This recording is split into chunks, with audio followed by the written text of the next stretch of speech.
Everybody else set there? Well, welcome. My name is Bill Schuette. I have the privilege to serve as Attorney General of the state of Michigan. And with me today are some talented colleagues, top shelf performers, Todd Flood, who is our special counsel on the examination of the Flint water crisis, Andy Arena, our chief investigator, and Ellis Stafford, who has had a tremendous leadership role at Michigan State Police over the years. And we're here today because we have been visiting a number of different editorial boards across the state, having informal yet informative discussions about how we'll proceed in the future. We wanted to make sure there's an opportunity for all of us to chat with members of the Capitol Press Corps and then others as well that are here. So make yourself at home. Glad you came. And so I'm going to make a couple comments and then they'll be brief, surprising, and then I'll have these gentlemen say a few words, and then we'll take any questions you have. So bear with us, and it won't be too long. As you know, we've embarked on an independent investigation to determine what laws, if any, may have been violated in this crisis in Flint. And as I've said for some time, to try to capture in words the tragedy of what occurred in Flint is it's almost beyond description. And so my job as Attorney General is to enforce the law, and we're going to determine what laws may have been violated. We put together a top-shelf team, and Todd Flood is a skilled bulldog of a prosecutor, had great experience in that, great courtroom skills. Andy Arena has an impeccable reputation as a former head of the Detroit FBI, and Ellis Stafford had just tremendous leadership roles, exceptional career at the Michigan State Police. So we've assembled a top-shelf team, and we will go where the truth is. We're not going to do anything but find the truth and then make a determination. So with that, Todd. Thank you. The case has already been on the way. We've already started our investigation. We've already put together certain things we need to accomplish relatively soon. I'm not going to get into the details of that, obviously, and I'm sure you can respect that. We're here to investigate what possible crimes there are, from anything to, the involuntary manslaughter or death that may have happened to some young person or older person because of this poisoning, to misconduct in office. We take this very seriously. We're humbled, I am, that I've been tapped to do this, and my skill set, I believe, is ready for this task, and I brought on with me two great guys that I know will put together the proper investigation, the proper report, and we'll hold those accountable that need to be held accountable if they're to be found. Andy Arena. Well, as Todd said, we've kind of hit the ground running. For me, the first step is to put together the investigative team. I don't really leave home without Ellis. He's kind of my security blanket. We've been together for many, many years working together, and so I bring him with me to kind of help me with this. And we put together a pretty good investigative team. An outstanding investigative team. Shouldn't interrupt. Sorry. No, I'm always down. I was down player. Outstanding. We got some former federal, state, and local investigators retired. These are top-notch investigators. They've all kind of were at the peak of their career when they decided to retire. So we're bringing them back out to help us with this. So as Todd said, we've hit the ground running. We're going to be opening every door and looking under every rock. We want to find the truth. As I keep saying, the truth will lead us. The facts will lead us to the truth, and that's what we want to find here. We owe it to the people of Flint. They deserve answers, and we are going to get them those answers. Ellis Stafford. Ellis. Thank you, Mr. Attorney General. I'm happy to. No, not really. I'm not happy to be here. I wish we wasn't here. In a perfect world, we wouldn't be investigating what happened to my city. For those of you who don't know, I am from Flint. I was born and raised there. I'm in this because not just because of Andy, but I've told a number of friends of mine that are still there, that still live there, that have kids there. My parents were from there. God rest their soul. They've since passed on, and they're buried up there. But again, it's a chance for me to go back. I gave a lot of people my word. I told them, if you don't believe in the system, you don't believe in state government, that's fine. Believe in me. Give me a chance. I got a personal stake in this. When this is all said and done and years go past, I still got to see these folks. They were in my wedding. They're my parents of my children, so I'm still going to have to see them. The only thing I ask is that they give us a chance. That's all. Well, this is our team, and we're happy to answer any questions you might have. Could you explain the involuntary manslaughter thing? How would that come into play? Yeah, sure. If you have a duty, you breach that duty, and because of the gross negligence of that breach, someone died, and you can show the proximate cause of that death reached to the breach, then you can have involuntary manslaughter. It's not far-fetched. It happens. We've had that before. We've had cases that we prosecuted in Detroit as a prosecutor where people were sent into manholes to do certain things. The covering of the manholes and the surroundings of that manhole were not done. Someone dies going down. We charged involuntary manslaughter. It's a similar concept. It's not, you'd find that in criminal law. That's one of the possibilities. Misconduct in office, obviously misconduct in office is self-explanatory, right? But if you need the legal backdrop, that'd be more glad to go through it. So it's a related question, but if it was just basically incompetence and there was no criminal intent, that wouldn't necessarily rule out criminal charges. No. So you learn really early on in law school, two things have to happen for a crime to be committed most of the time. You have to have what we call the guilty mind and the guilty act put together, right? So if you don't have the guilty mind, you didn't basically breach some duty in a gross negligent way, then potentially you don't have a crime, right? It's just a mistake, an honest mistake. But I don't necessarily know if that's the case here because we're still going through it. We're still using our tools to go through the investigation. What you would be asking probably more would be, all right, now the mistake happened, what do you do to cure the mistake thereafter, right? Don't you want to know that? So if I knew something bad was going on and I said, hey, listen, I just want to turn my blind eye, that could be a problem. We're talking about the civil laws as well as criminal. Civil laws, yes, in the civil law. Because it's both. Yeah. Civil and criminal laws were examined. Yeah, absolutely. And we have that within the environmental laws and the DEQ and for the state and on the books for civil remedies. And we may show that as well, Restitution here is going to be a very big issue because we need to make sure that the city of Flint, the people, if there are people that are held accountable for this in certain areas, both civil and criminal, we need to make sure restitution is taken care of for the victims. What would be the toughest part of this case? First blush, look at it. I think the breadth of it, it's so all encompassing. We talked about, we've got to do a timeline. We've got to go back to the beginning of this. I mean, obviously there's a series of mistakes, decisions that were made. Some of them were bad. When did that begin? What started that snowball going down the hill? So we're going to go back to the beginning when people started talking about getting off the Detroit system and getting their own water system and take it right up to today. Doesn't mean we're going to go back there and take 2 years, 3 years to get here. There are key points that we're going to be looking at along the way, and we're going to do this as quickly as possible. It seems like everyone wants to point one finger, whether it's Governor Snyder, and Governor Snyder himself will say the MDEQ dropped the ball here. Everyone wants to point a finger. So far, do you feel like this is going to come up where it's one entity or one person, or do you think there are... Too early to say. And, that's to Andy's point. You can get really broad here and start to lose yourself in an investigation because you keep on chasing down certain things that really aren't salient points or the gravamen. You need to focus in on where the juice is in the case and where the culpability is.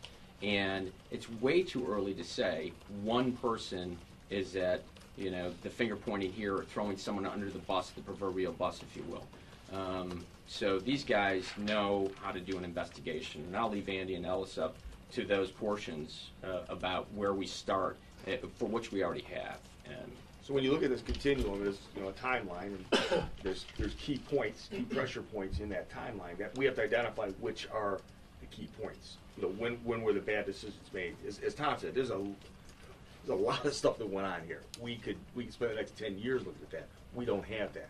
So we're going to go identify what the key points are and focus on those. You mentioned you have a team. How many? Can you give us a sense how many retired feds, state, how many are on this team? So or is he on the ground? investigatively, Jim, we've got 3 retired feds, a couple FBI and a Secret Service. We've got 2 retired state police, Don't forget my DPD guy.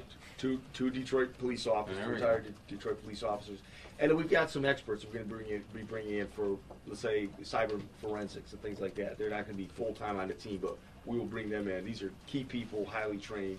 Right. So 7, 8, 9 full time, and then a couple when we need them. I think the key there is investigators. Law enforcement is an industry just like every other, automotive, medical, whatever. Some folks are good at patrol. Some folks are good at administrative matters. These are investigators. And those are the skill sets we need for this. It's a huge investigation, and we're gonna eat it just like you eat an elephant, one bite at a time. And sooner or later, we'll get there. And we've handpicked all of these folks. I mean, listen, law enforcement's like any business, right? You got good, you got bad. We get a lot of calls, right? We get a lot of calls. Hey, can I have a job? Not so much. Right. So we've handpicked these folks. These are the best. Yeah. Any idea now what the costs are going to be? How much people are going to be getting paid for the work on this team? A couple of things. First, we're not going to shortchange justice, all right? Period. We're not going to shortchange justice. We're not going to do justice on the cheap here. We're going to have a full and complete investigation, and we'll go where the truth, where the truth goes. That's where we'll go. And in terms of the cost of this, it's hard to say. Some people will be being paid $20 an hour. Some people will be paid $400 an hour. That's a lot. The Jones a Day attorneys in the Detroit bankruptcy received $1,200 an hour. The folks that represented other parts that were special assistant attorney generals through the Department of Attorney General, they got $400 an hour. That's what Todd Flood will get.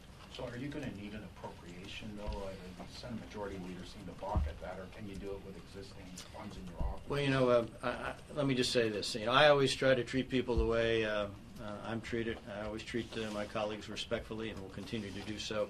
And I think in the end, and we're starting a discourse and a dialogue. I'm going door to door with legislators and having discussions about and sharing with them the importance of this. I don't think any legislator will want to be viewed as obstructing or blocking a full and complete investigation. I don't think any legislator. That's a crime in itself, isn't it? Well, I'm just saying, no one would want to block or impede an investigation because you don't want to find the proper resources. And so I think in the end, we'll make sure we have the proper resources. We're going to do this investigation the right way, the full way, and in the end, it'll work out. And a legislator would say, give me a number, I don't want to give you a blank check.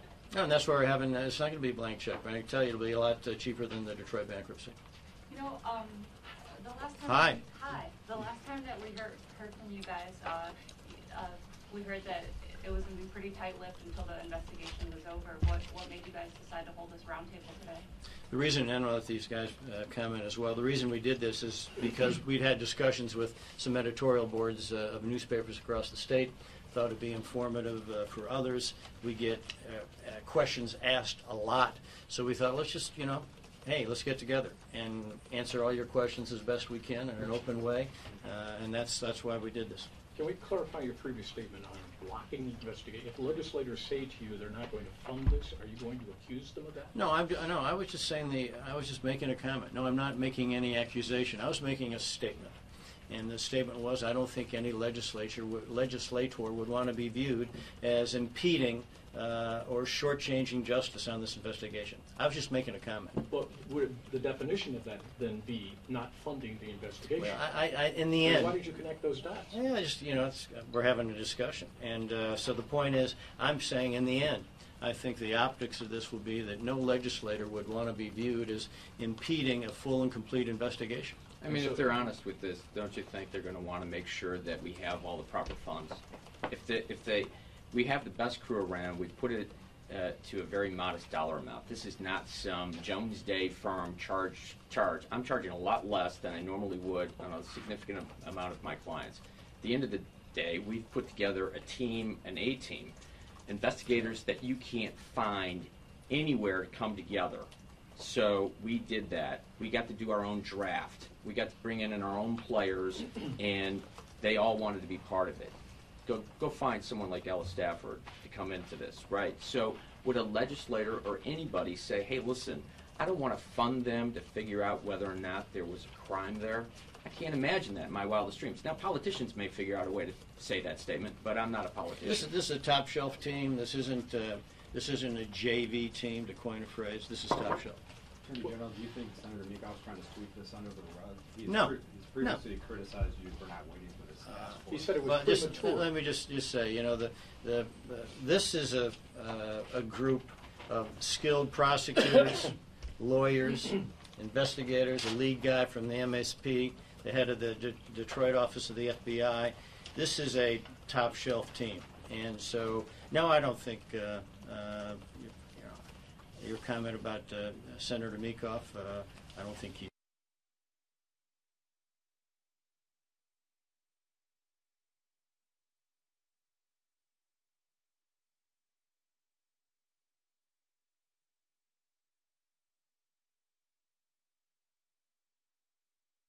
Job and my number 3 job. What were the politics of that statement, then?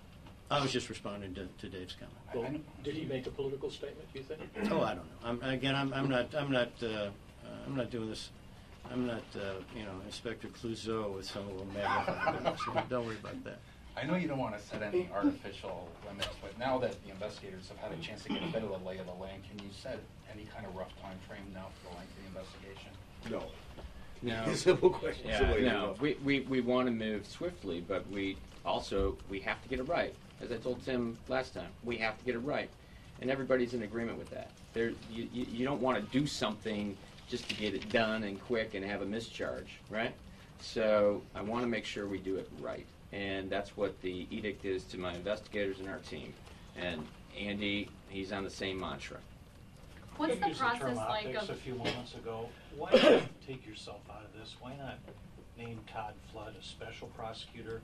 And you remove yourself as the gatekeeper of this investigation? You got it wrong, respectfully. And the fact is, we've, in the Department of Attorney General, going back decades, back to the days of Frank Kelly, we put independent legal teams on certain issues separated by an ironclad firewall. We've done that since the days of Frank Kelly. I don't care whether their name's Kelly, Granholm, Cox, or Schuette. We've done that in the past, and most recently in the Detroit bankruptcy, where we had a team of lawyers on one side working with me, where I defended the pensions of cops and firefighters, and on the other side we had a team of lawyers separated by an ironclad firewall representing the governor and other departments of state government. And I am the lawyer for the citizens of Michigan, period. That is my job. I'm going to do that job. I'm a separate constitutional office. I do not work for the governor. I have this privilege to serve as Attorney General, and I am the lawyer for the citizens of Michigan, and that's why I set up this independent investigation with a special counsel and a chief investigator, 2 quality investigators to work on this with me. There is a separate legal team, Jim, headed by the Chief Deputy Attorney General Carol Isaacs and the Chief Legal Counsel Matthew Schneider that will represent the governor and other departments of state government. I'm doing my job, period. So are you saying it's physically not possible for you to do that, or is this a decision you've made to do it? I'm doing my duty. My job and the Constitution. So it's a decision you've made. Excuse me. It is a decision I made. It's my duty as Attorney General to represent the citizens of Michigan. It's my constitutional duty, and I'm going to fulfill it. Jim, and if I may, that's exactly where I signed on under that condition. I only signed on under that condition. 2, could you imagine, just think for a moment, I'm going to do an investigation with 2 of the best. We're going to make recommendations. If we go to a grand jury, we have whatever tool at our arsenal because we have them all. Could you imagine that public document someday where we endorse a charge or a non-charge, and he has to answer to it, my boss, the gentleman that I talk with every day, he has to say, we're not doing that. The scrutiny of you would say, are you out of your mind? So here, today, I promise you, we're going to put together a great report and a great investigation. Assuming that that's made public. Ultimately, someday I will. When this investigation's over or I have a jury trial in front of 12 people, right? It'll This will public. be